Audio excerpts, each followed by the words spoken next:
A posição do Brasil é a posição de um país que não tem convicções. A posição do Brasil frente a essa guerra é a posição de um país que ele é tão pequeno, mas tão pequeno do ponto de vista diplomático, que ele não enxerga o alcance ou a consequência daquilo que ele faz, daquilo que ele diz.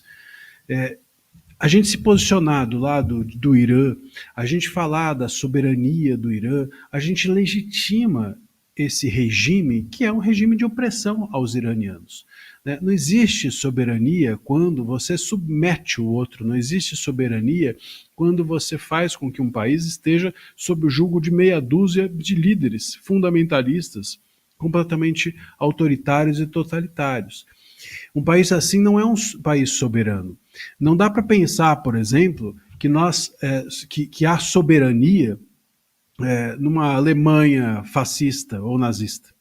É óbvio que aquele país estava sob o jugo da vontade de um líder, e esse líder estava oprimindo todo mundo. Como é que a gente vai falar? Então aquele era um país soberano? Um país que, como a Venezuela, é um país soberano, um país que oprime todo mundo, um país como Cuba, que as pessoas fogem de barco de lá, é um país soberano? Dá para respeitar soberanias assim? É óbvio que não. Soberania pressupõe minimamente a capacidade de um país respeitar a vontade de um povo.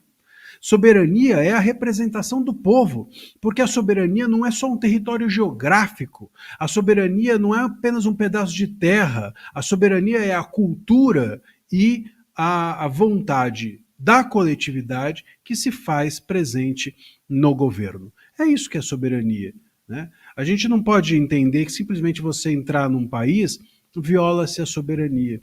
E ainda assim, mesmo que fosse dessa forma, nós estamos aqui no Brasil às voltas com a violação de várias soberanias. Várias soberanias. Nós aqui violamos a soberania, inclusive dos Estados Unidos, com as decisões do ministro Moraes. E aí? Cadê a rejeição do Brasil a isso? Cadê a rejeição desse governo a isso? Em que momento que o Lula ou o Itamaraty se posicionam em desfavor do que nós estamos apoiando aqui há tanto tempo? Um regime juridicamente de exceção que se faz presente, que faz com que a gente tenha um judiciário, dentro do judiciário, meia dúzia, se muito, de juízes que mandam no país, que mandam no executivo, que submetem ao parlamento, que submetem a Constituição à sua vontade, submetem assim todos nós. Então, a posição do Brasil é a posição de um país pequeno, porque não enxerga o outro, não se enxerga, não compreende o que é uma democracia, não compreende o que é uma soberania, não defende valores senão os próprios que eu digo, valores do Partido dos Trabalhadores, defende os valores da cúpula do PT, valores ideológicos que acabam acima de toda e qualquer percepção de mundo. O que a gente quer ou espera ou precisa ter dentro do Brasil e mesmo fora, na América Latina e em todos os países, são regimes que cada um tem a sua peculiaridade cultural, cada um tem as suas questões, cada um tem a sua liberdade para resolver os seus próprios problemas, sim, sem interferência externa, mas isso não pode fazer com que a gente, com isso, passe pano em desumanidades.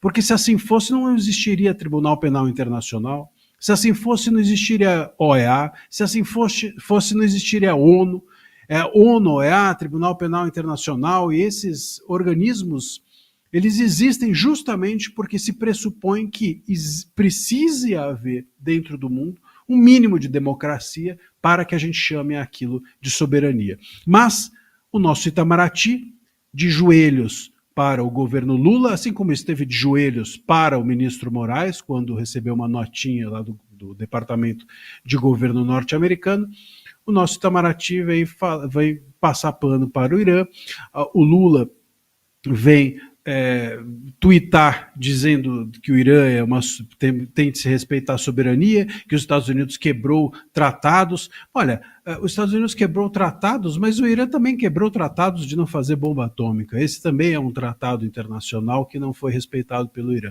Então, o ponto é esse. O Brasil é um país hipócrita porque ele se curva a ideologia de quem está no governo. Quem está no governo é o PT, quem está no governo é o Lula, e nós todos acabamos nos curvando à ideologia que eles têm. E a ideologia que eles têm é burra, porque é ignorante, porque não enxerga nada além da sua própria ideologia. Todo mundo que está cego, que padece de cegueira ideológica, padece também de cegueira moral. E é esse o grande problema do posicionamento do Brasil. A partir do que eles têm dito a respeito dessa guerra toda, todos nós passamos para a comunidade internacional uma imagem de que nós aqui não temos moral. Não é verdade. Nosso governo é imoral. Os nossos juízes, em parte, são imorais. Mas nós não. E é preciso que a gente faça esse registro.